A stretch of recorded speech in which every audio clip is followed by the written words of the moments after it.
So, basically kasi, kami ni Julia ay mag-asawa. And then we have a daughter. And I knew that she was a preschool teacher before, di ba? So, may affinity siya towards kids. Parang I knew she still wanted to express that side of her. Kaya, we decided to come up with a YouTube channel that teaches kids balanced exposure of English and Filipino.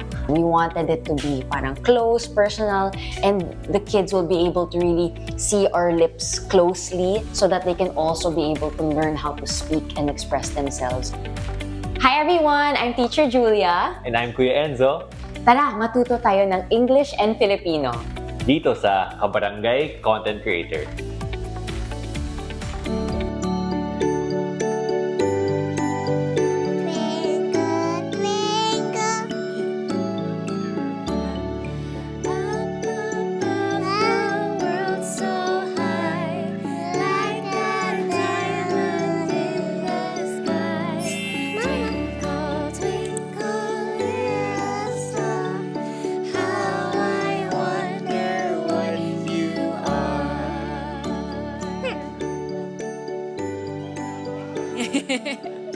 Kaya ayan! Palakpakan po natin ang Punuan Family! Oo naman. Good morning! Magandang Kakatuwa umaga sa naman. ating Edo Content Creators na nagtuturo po ng wikang Julia. sariling atin, Julia Hey, bro, and what's Enzo Banuan. And of course, Hi, Julia. nandito Hi, ang kanilang anak, si Frankie. Good morning! Good morning. And welcome back.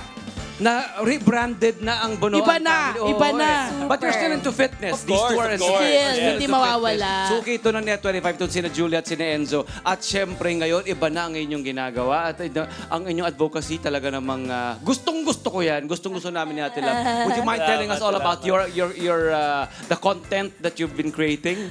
Nagbabago talaga pag nagkaanak. Nag-iba ang yung direksyon. Anong meron? Bakit yun ang parang finocus ninyo? Yes, would you mind Pagtuturo telling ng us about it? Filipino? Yeah. Okay, so actually, meron kaming shared experience ni Julia. Lumaki kami sa Philippine, actually English first households. So natuto lang kami mag-Tagalog nung elementary na lang. Kaya sobrang naging mahirap para sa amin sa school. Totoo naman. Pero yung problem namin noon, na-realize namin, mas malala na pala ngayon. Totoo. Totoo. Diba? Agree. Kasi yung media na available sa mga kids ngayon, puro sa English. And medyo mas konti na yung mga shows Oo. na mixed exposure sa English tsaka Tagalog. Oo nga! Totoo nga!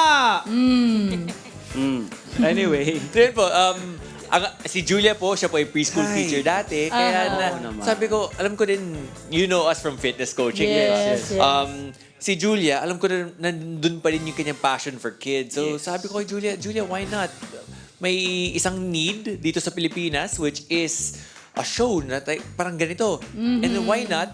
Yung mga kids naman, they're also on screens, might as well They're give all online anyway. Yes, Oo. totoo. might as well give them screen time na quality. Tama. Ang nangyayari kasi, di ba, Love, halimbawa, nasa restaurant ang mga anak mo, tapos para hindi mag-ingay, bibigyan mo ng, sasalpakan mo Or ng may iwan, ng or tablet. nagtatrabaho magulang. Oo, sasalpakan mo ng tablet, tapos kung ano nang pinapanood nila, might as well, di ba? Amazing. So, tell us about the content that you've been creating, please. Ayun po. So, as Enzo mentioned, it was inspired by yung gusto namin na magturo ng Tagalog because nga we came from English first households. And may hugot po ako doon. Kasi nung grade 1 po ako, di ko po alam kung paano mag-Tagalog. First day of school, first day of Filipino class, I went up to my teacher, nag-whisper ako sa ear niya, "Teacher, I don't know how to speak in Filipino."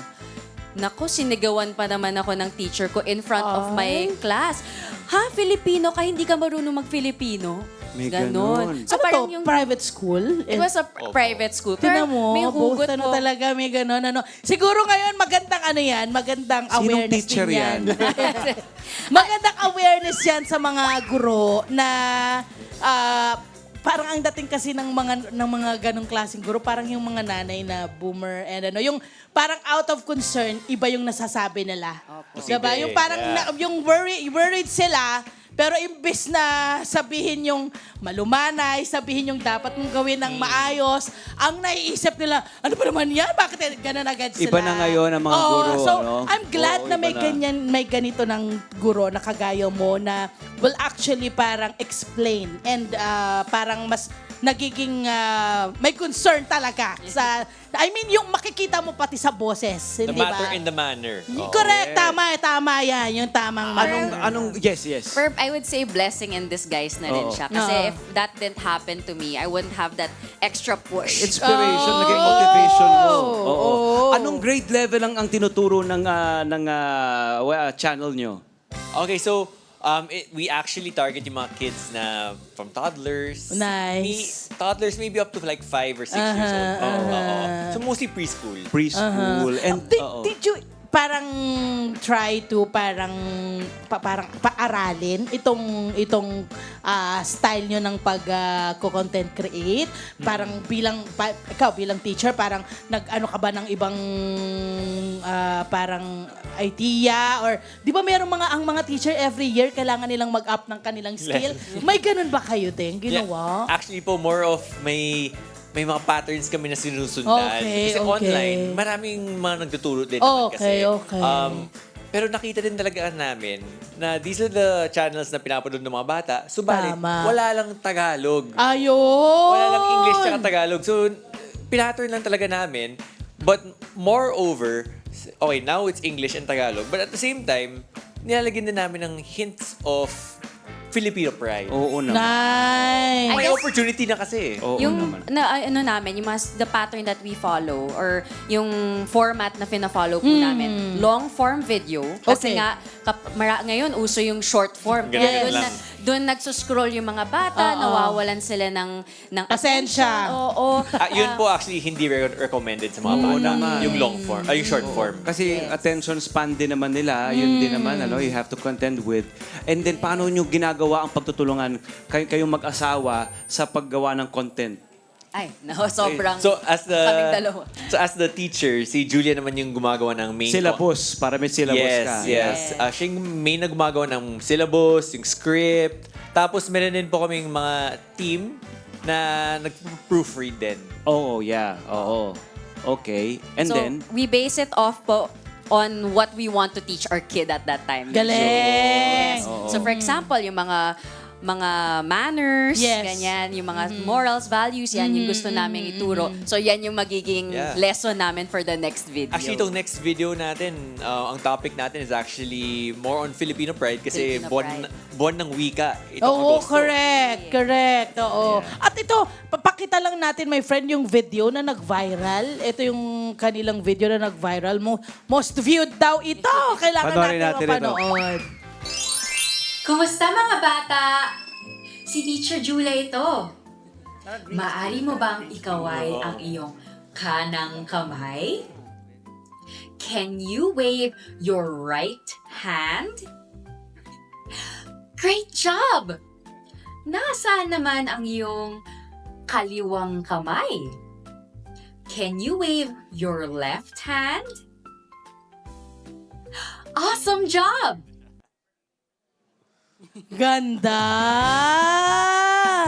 Parang si...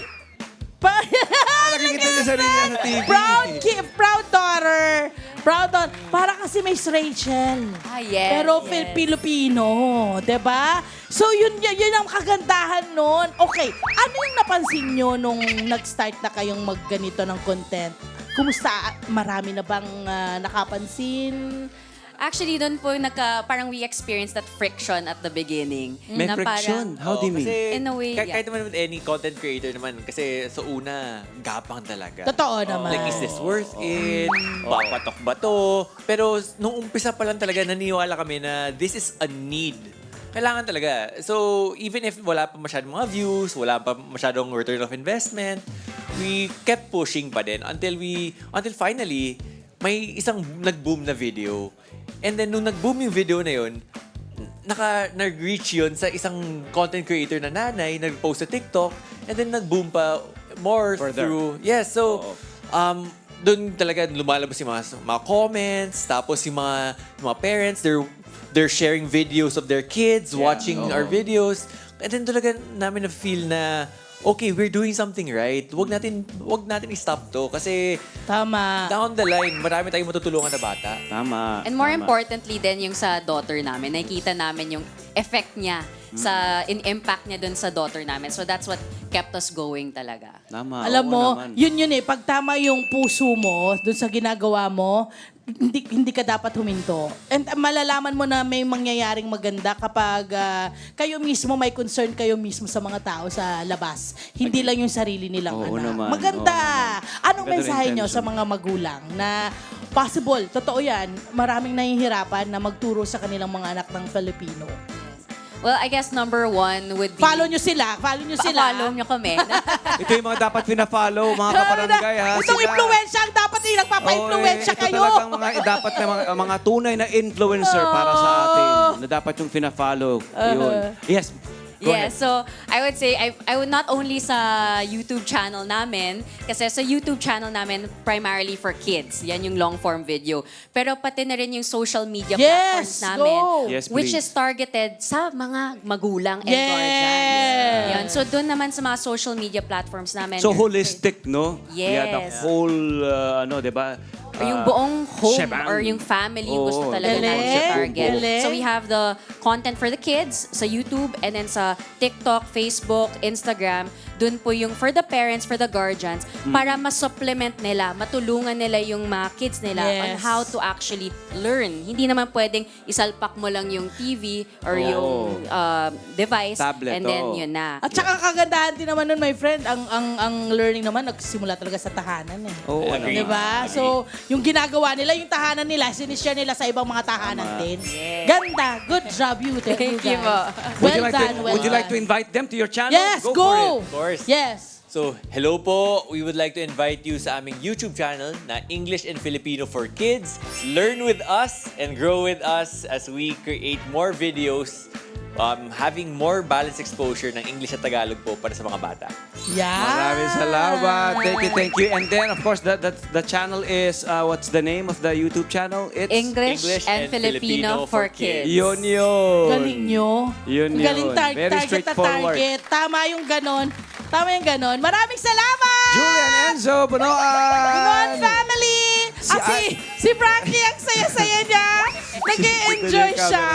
Diba? She loves the camera. Siya na, magiging teacher na Oy, rin may yan. regalo tayo sa kanila, my friend. Yes, please. Ang Mula ating sa gift mula sa Marn Pure Fen Gold and and of Marn course sa Fen. Pure Gold. Maraming salamat. Salamat! Maraming salamat, so Pure Thank you, guys. Panalo, Thank you. panalo. Panalo talaga. Always. Always panalo. Yes, always sanalo. Thank you, So, guys. Hey, come back. Keep inspiring, Correct, guys. I'm so correct. proud of you both. And yes. Ayan na. Hello po mga Kanet 25! Si Kuya Tony Pet po ito mula sa Love, Tony Pet and Everything. For more Love, Tony Pet and Everything updates, just click on our subscribe button and follow us on our Net25 social media pages at Net25 TV and at Net25 Entertainment Facebook. Magkita-kita po tayo!